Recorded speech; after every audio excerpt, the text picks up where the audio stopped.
Bienvenidos a Brujas y Algo Más, este espacio pensado para hablar de nosotras, de las que somos un poco brujas, de las que tenemos cierta magia, de las que somos reales y de las que quizás no tanto. Tórridos, cómplices salvajes delirantes, amarrados al secreto que los quema inconfesables, y turban los brazos en el oscuro cuarto amante, donde acallar la pasión desesperada, inexorable, y volcar en el pecho la sabiduría eternizante del amor profundo, escondido y aún culpable, podrá perjurar de la vida en el máximo instante en que dos pieles se unirán inalterables. Y era el año 1916 y era el fin de una época. Muere el anciano emperador Francisco José I, quien fuera parte de casi 70 años de historia en Europa, desde la Revolución de 1848 hasta la Primera Guerra Mundial.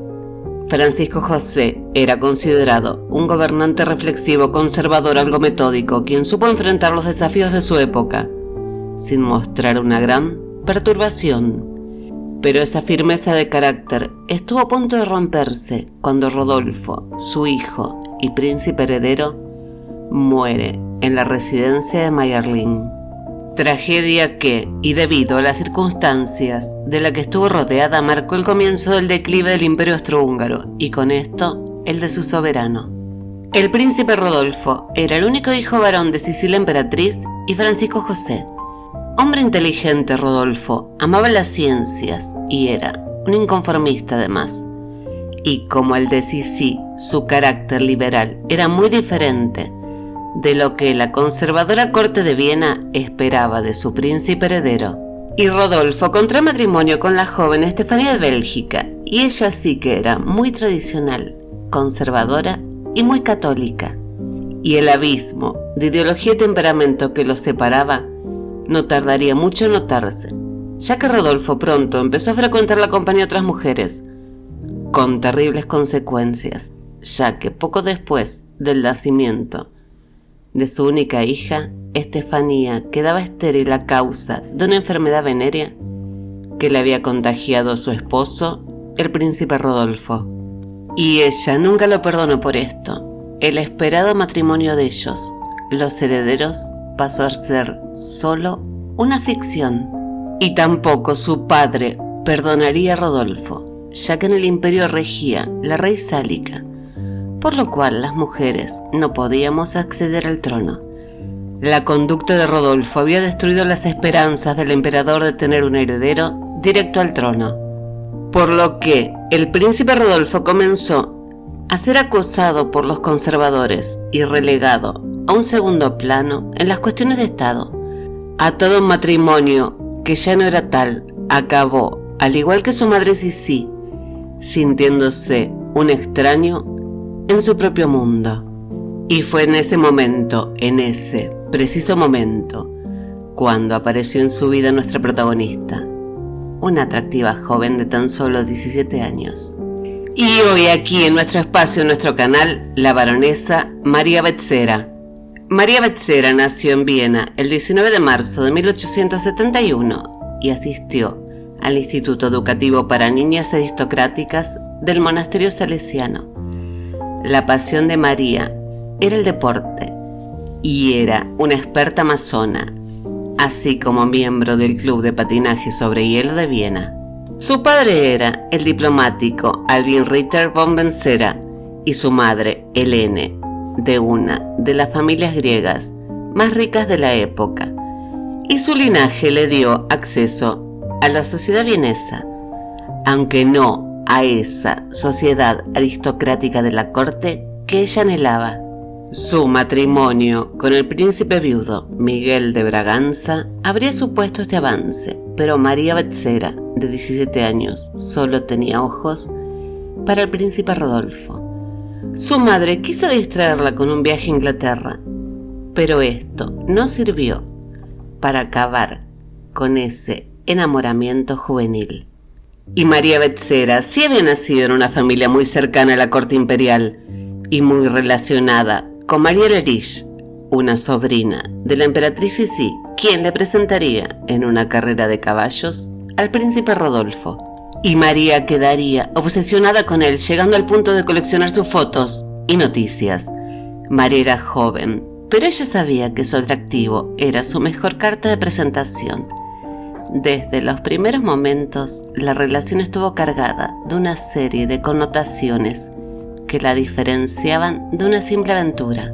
Al esperarle en su primer encuentro, ella le contaría a una amiga: me entretuve mirando la estancia. Sobre un escritorio vi una pistola y un cráneo.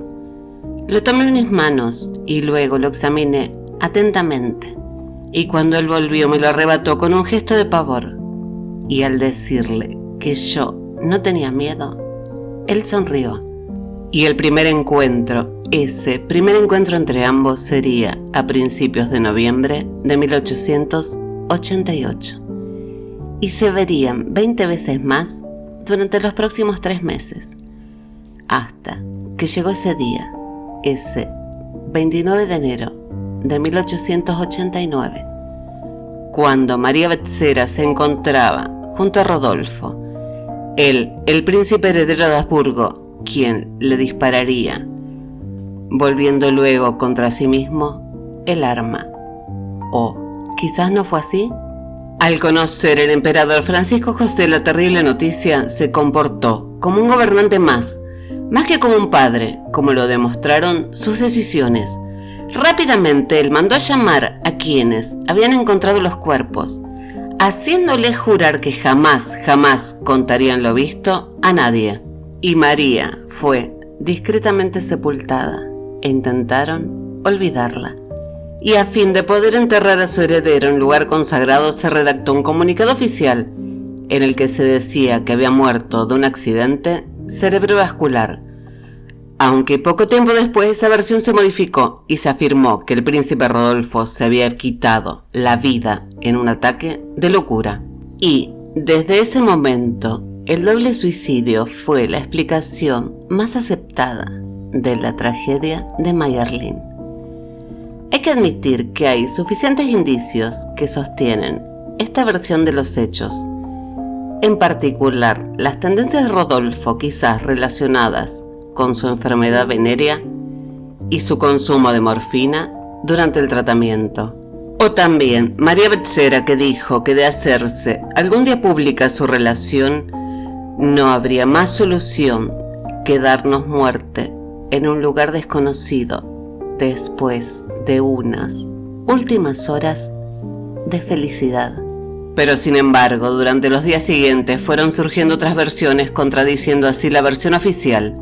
Es un hecho significativo que la Iglesia se negaba a dar cristiana sepultura al heredero hasta que llegó cierta documentación secreta al Vaticano, por lo que la jerarquía eclesiástica dio así su consentimiento. Claramente el emperador poseía información para lograr ese cambio por parte de la Iglesia, y nos hicieron esperar los rumores relativos a un asesinato ordenado por el propio emperador, quizás preocupado por las alianzas políticas de su hijo o por su escandalosa conducta. Es más, solo un día antes de la tragedia, ambos habrían discutido fuertemente. Al parecer, el padre quiso prohibir que Rodolfo volviera a ver a su querida María Betzera, y por las cortes europeas se difundió la noticia de que el embajador alemán en Viena le habría comunicado al Kaiser que el nuncio apostólico Luigi Galimberti negaba el suicidio, apuntando a la posibilidad de un magnicidio. Y esta versión coincide también con datos de los que disponían los servicios secretos británicos. Allí se decía que en el cuerpo de Rodolfo aparecían claras señales de lucha, diversos cortes en la muñeca y algunos golpes en otras partes de su cuerpo, y además algo totalmente opuesto a la versión del suicidio, un hundimiento en la región posterior del cráneo. Y además, el informe de la autopsia le había sido entregado directamente por el emperador al conde Taffy, un hombre que gozaba de su absoluta confianza, y el informe habría sido retirado de los archivos oficiales. Algunos años después, el ayudante de cámara del príncipe, quien había sido el primero en ver el escenario del drama, aseguró que en el cuarto había, y sin lugar a dudas, señales de un fuerte enfrentamiento, y que una de las ventanas habría sido abierta desde el exterior. Ya en el año 1983, Zita de Borbón-Parma, la última emperatriz de Austria, afirmó que la tragedia de Mayerling fue un crimen de Estado. En cualquier caso, suicidio o asesinato, el heredero del imperio austrohúngaro fue un hombre demasiado frágil para afrontar su destino. Y no andaba equivocada la princesa Luisa María de Bélgica cuando en sus memorias ella escribió que Rodolfo murió de asco. 126 años después, se encontraron en el depósito de un banco 3 cartas de despedida de María Becerra. Una de ellas, dirigida a su madre diciendo: «Perdóname lo que hago. No he podido resistir el amor y de acuerdo con él, quiero ser enterrada a su lado». Y el imperio austrohúngaro intentó desaparecer sus huellas, pero María Becerra, nuestra protagonista, fue imborrable. Y espero que este episodio, esta triste, inolvidable historia, les haya gustado tanto como a mí.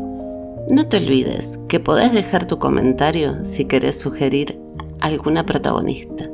Y muchas gracias a todos por escucharme y nos vemos el domingo en Brujas y Algo Más.